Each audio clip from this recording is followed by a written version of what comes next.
Hello, my name is William Nemec. I'm from Nenana, Alaska.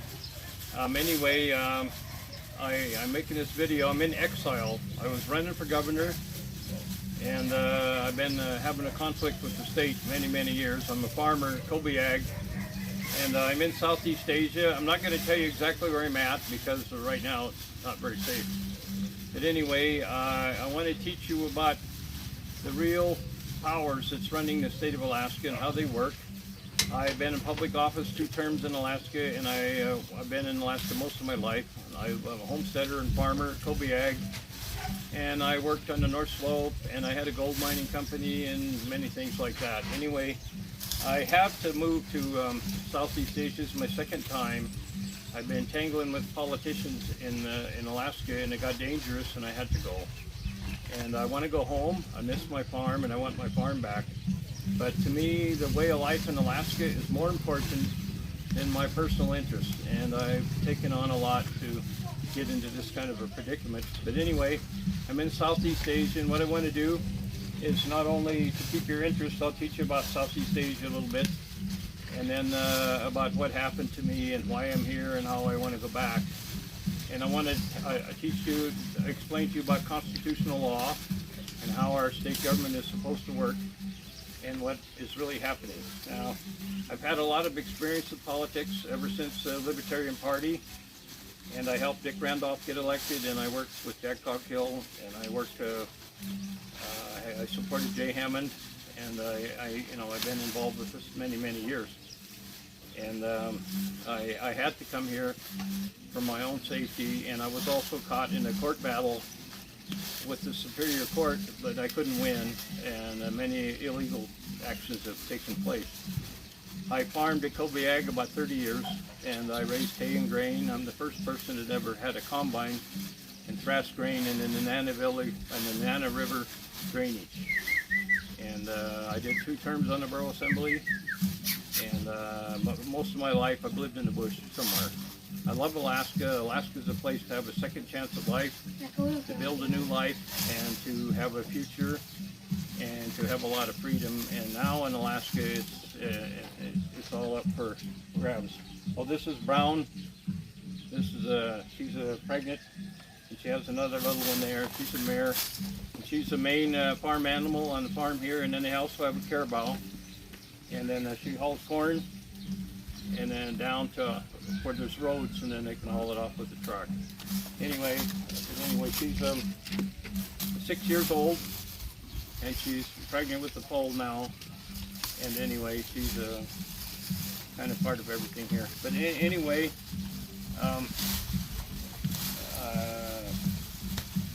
my political history with Alaska has been because of my desire to remain free. I'm from Montana when I was little, and I am a veteran.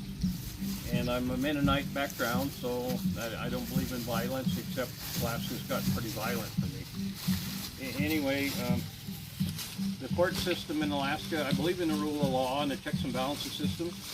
I used to be in law enforcement back at the end of the pipeline. I have many friends, retired troopers, and I'm very grateful because they helped me, and Fort Wainwright military police helped me, or I wouldn't be here right now, and I left Alaska. But it's a long story and kind of complicated. In your normal life in Alaska, you would never see these kind of things come about because you're not challenging the power source that's running the state like I have. And they are very bad. But Alaska is a beautiful place to live. We have a good government, and I'm really in favor of tribal government a lot because I lived in the bush all my life. But what's happening now in Alaska state government, I want to show you. But I'm asking you in the public, when you see what I'm saying, check me out. Look at my complaints and what I'm showing you and the incidences that happened to me. And, you got to know the truth. You can have all kinds of conspiracy theories. Please check out what I show you and teach you. And in the beginning of this, I want to tell you something about a republic. The structure of republic begins with the 10 Commandments. I don't care what religion you are, whether you believe in religion or not, or God or not. It's still the basic foundation of law is the 10 Commandments of a republic. That's all over the world. And anyway, that's the biggest structure we got. I've had a direct conflict with the judge for a few years. That's how I got into this predicament. My judge used to be my attorney. And And anyway, then the attorney became a judge, and then ended up being my judge. And then I tried to disqualify him, and then it got worse and worse. And the lieutenant governor, excuse me, would not discharge him. And so it got all out of control, and I had to eventually ended up back in Southeast Asia again. So I had a big conflict with Judge McDonald. His law firm used to be, was hired by me at the end of the pipeline to defend me. And then eventually I had a real problem with the Utah political organization, and eventually I got the full clemency, no record or nothing from Governor Wally Hickel, and then I got into public office for 2 terms. But I want to repeat something that I don't believe in violence, and I better get over a few feet. But anyway, so I want to call this the set of movies that I'm going to make Last Frontier Intelligence, because the rural Alaskan is an intelligent person. Alaskans come to have a new life, to start over or build something new, or to be free of the lower 48, and to be free of the bad politicians. In Alaska now we're overrun by outside interests. Outside interests are controlling the state and controlling the elections. So before I get too much farther, more complicated, I want to give you a word to understand. It's called colonial dialectics now. The colonial dialectics is a system that we're fighting all over the country with crooked elections and all these controversies that you see, even dealing with the virus. Now, colonial dialectics, I want to explain to you how it works and what it is. Colonial dialectics is a real movement. They believe, many people in the educated area, in the higher financing areas of the world, believe that the only way that we can not have a nuclear war and make a nuclear winter storm is to unite in one government. So there's much fraud going on all over the world to unite us in one government. And that this government on the inside of the story is called colonial dialectics. Now, when I say this, I want you to look it up and do some studying and look at what's really happening, because after the information I'm going to give you now, you should be able to get a foundation to see. Now, in Fairbanks, I ran an education program for a few years called American Workbook. And I taught classes about what's really happening to our system and our government and everything. And to back up a little bit, why I did this in the beginning and how I backed up into this is I was trained in the military by a Colonel Lewayne, 503rd Air Squadron, that worked for General Alexander Haig. And the military had a program in the 70s because they told us that when the Berlin Wall comes down, it's not because we won. It's because we're losing, and the threat of the controlling interest of a republic is going to be broken, and they're not going to be, they want to change the world. And this has been a long time process. This is not a conspiracy theory. This is not a political party. I'm not going to attack political parties or anything. I want to show you the real facts and the sources of power, especially the government in Alaska that we have right now. The government that we have now in Alaska is falsely induced very much. The election that we had is absolutely fraudulent. The reason that you have multiple choice on the ballot is just really simple. When I first started running for governor in this election, I had to have 70-some thousand signatures to get on the ballot, and I made a lot of friction in Juneau. But anyway, what happens when you go out and you get 70,000 signatures to get on the ballot? People know you. 70,000 people have been met, and they see your rhyme, reason, and purpose. And then when you run for office, it's very, very strong, because that's how the Libertarian Party ran the state for years, and that's how the Alaska Independence Party ran the state for years, was by having support from the public in an election process, which took support to get on the ballot.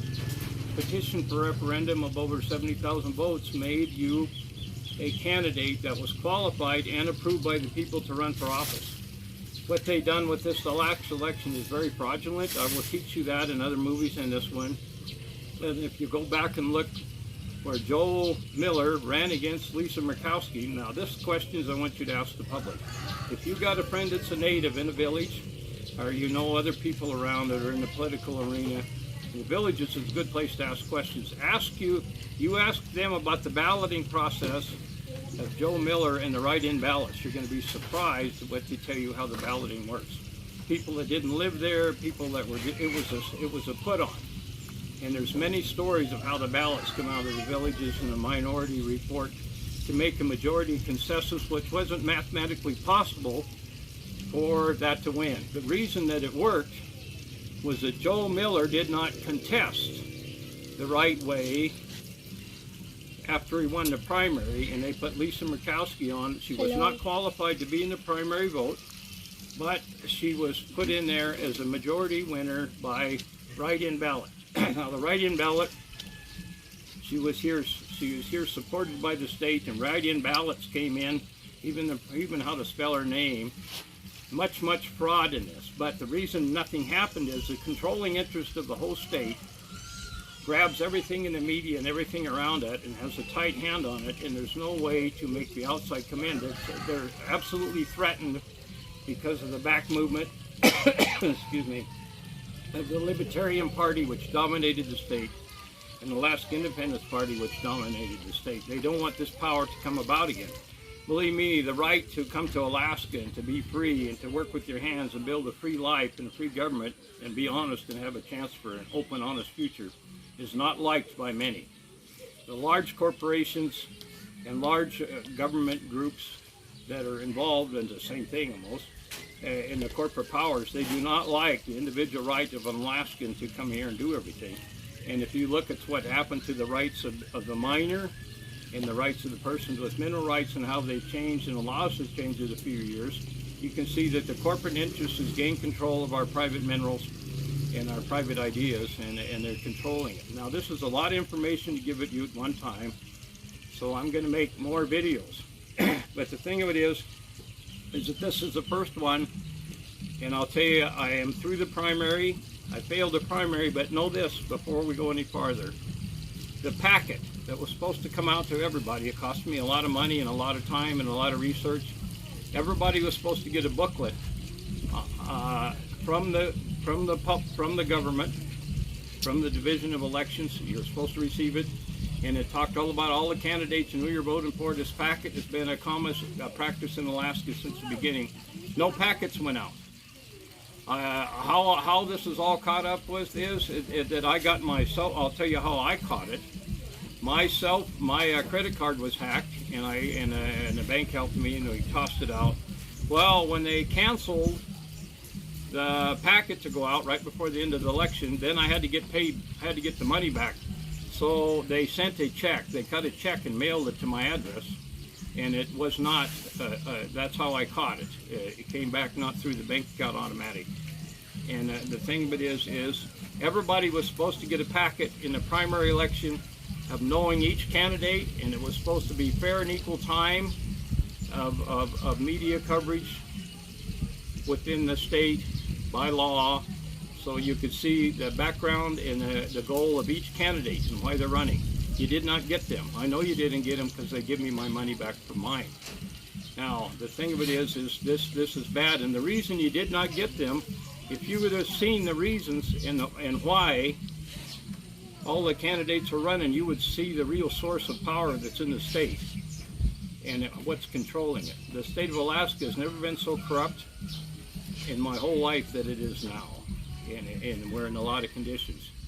And it's gotten worse and worse since the murder of Joe Vogler, and I will get into that in another movie and explain his murder. Joe Vogler was my friend, and also the death of Ted Stevens. Now, I'm in exile in another country. I'm going to give you facts you're never going to hear anywhere, and I really don't care about people not liking what I'm going to say, because I already have left and I want to go home. I want my farm back. I want the state to reimburse illegally taking my farm, and I want my farm back.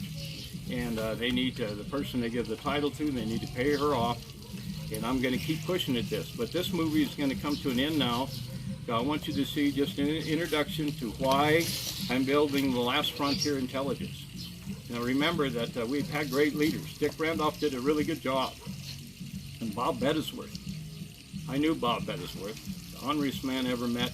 one of the smartest people of the Constitution I ever met in my life. Bob Edisworth is gone. He used to be head of the state legislature. I worked with him before. And Jack Coghill, I worked for him, and he was one of the writers of the Constitution. And of course, Joe Vogler was my friend. And these people are gone, but we've had courageous people. Now, Mrs. Wally Hickel was one of the greatest political leaders in the state, and she was the wife of a governor. I mean, we've had tremendous people and a tremendous government in the past.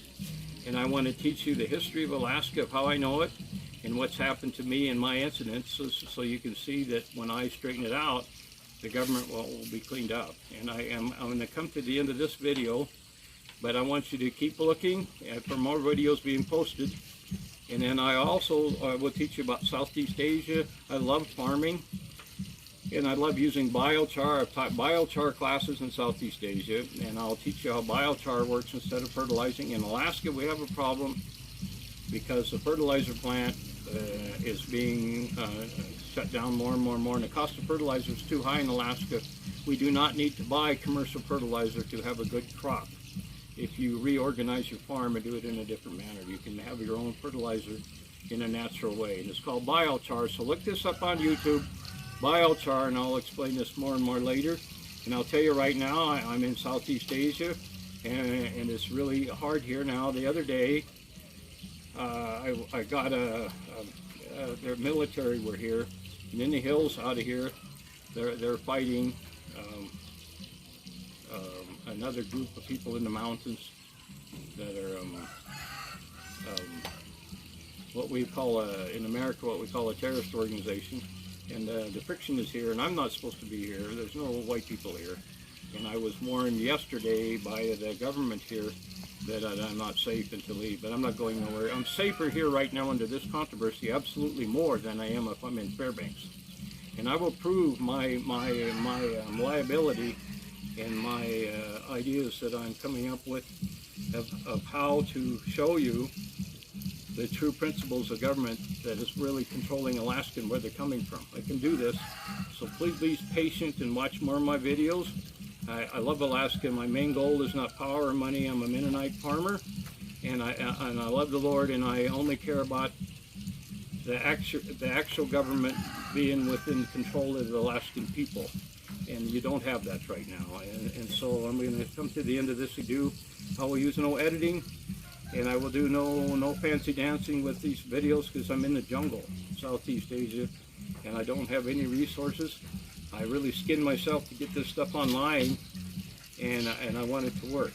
And so anyway, I thank you for your time, and we'll talk to you again. And Lord bless everybody in Alaska. And I'll be glad to be in touch with you again. And I just want you to know one thing. I love Alaska, the way of life, and my home. I want to come back, and I'm willing to put everything on the line in my life for us to be able to have our Alaska and to be free and to love our home and to trust our government. And so anyway, the Lord bless you, and I'll make another movie later. Thank you. Bye.